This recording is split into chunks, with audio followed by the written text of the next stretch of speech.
Até aqui nós falamos de metabolismo, inflamação, regeneração, composição corporal, exames, risco, interação, contraindicação e também do modelo dos 4 eixos. Só que existe uma pergunta que sempre aparece quando alguém começa a entender melhor a teoria.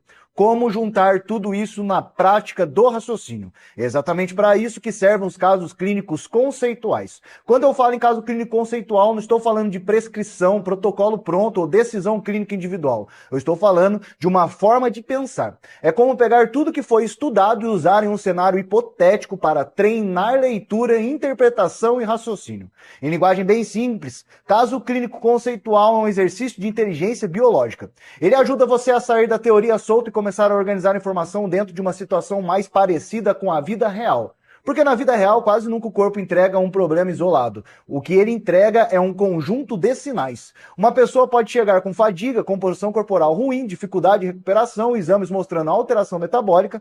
Outra pode chegar com inflamação crônica, pele ruim, pior cicatrização e dificuldade de regeneração. Outra pode ter aparência de melhora física, mas um ambiente interno ainda desorganizado. É por isso que raciocínio importa tanto. O caso clínico conceitual ensina exatamente isso. Parar de olhar só para uma peça do quebra-cabeça e começar a enxergar o quadro por inteiro.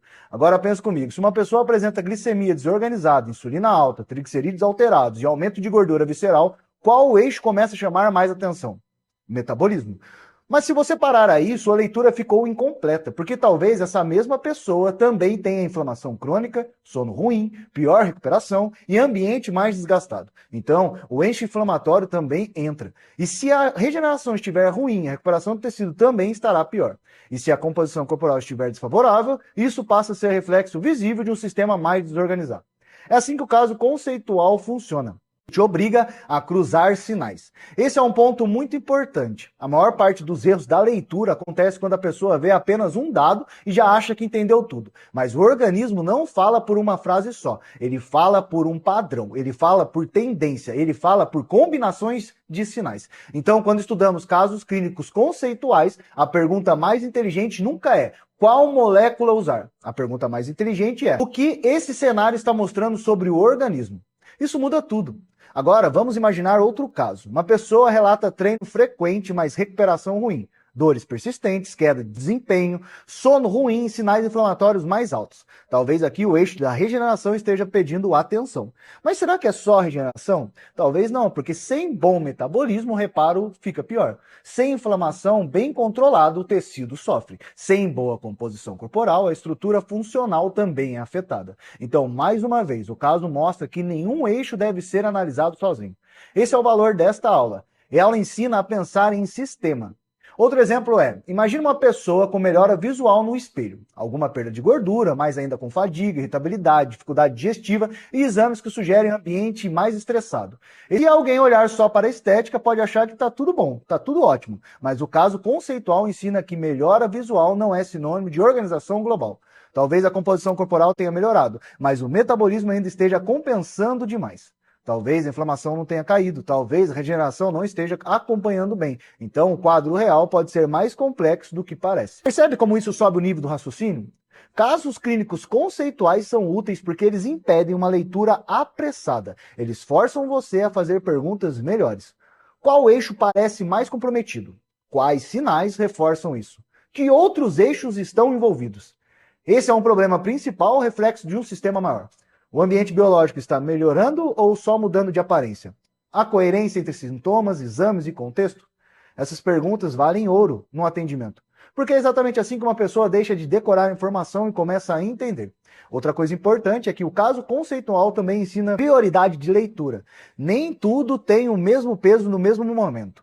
Às vezes, o primeiro eixo que chama atenção é o metabolismo, mas às vezes é a inflamação, e às vezes é a regeneração, às vezes a composição corporal, e a composição corporal é só um reflexo final de um problema mais profundo.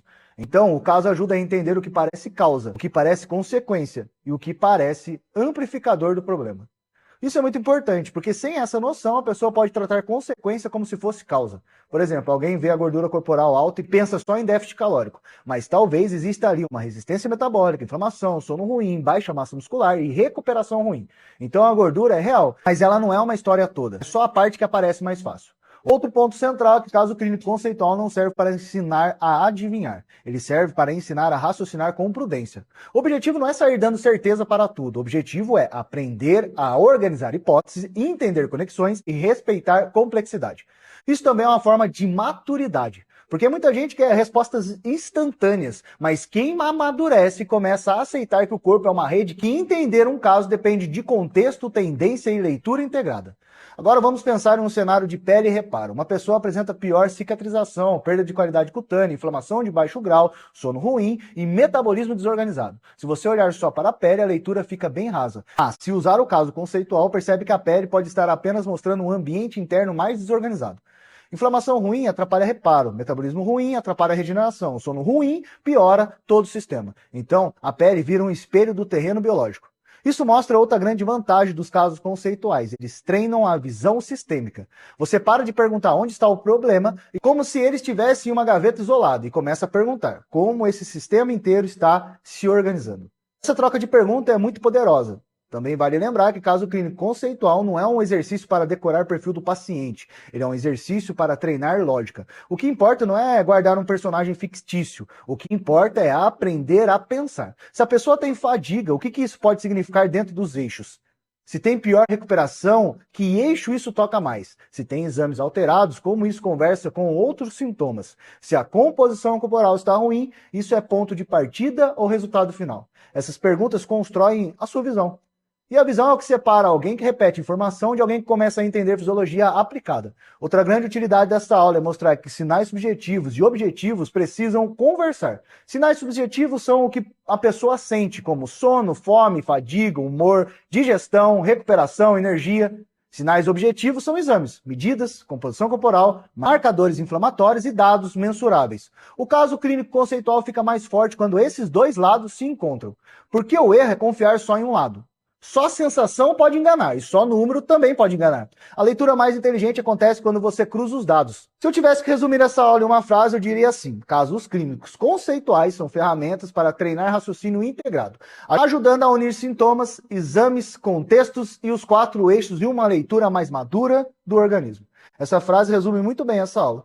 No final das contas, a grande missão desta aula é simples: ensinar você a pensar melhor. Não pensar em linha reta, não pensar em pedaços, não pensar em nome de molécula, não pensar só em estética, mas pensar em sistema, contexto, prioridade e coerência. Porque quando você aprende a raciocinar por casos conceituais, a teoria deixa de ser informação parada e começa a virar entendimento vivo. E é exatamente isso que faz essa aula ser tão importante.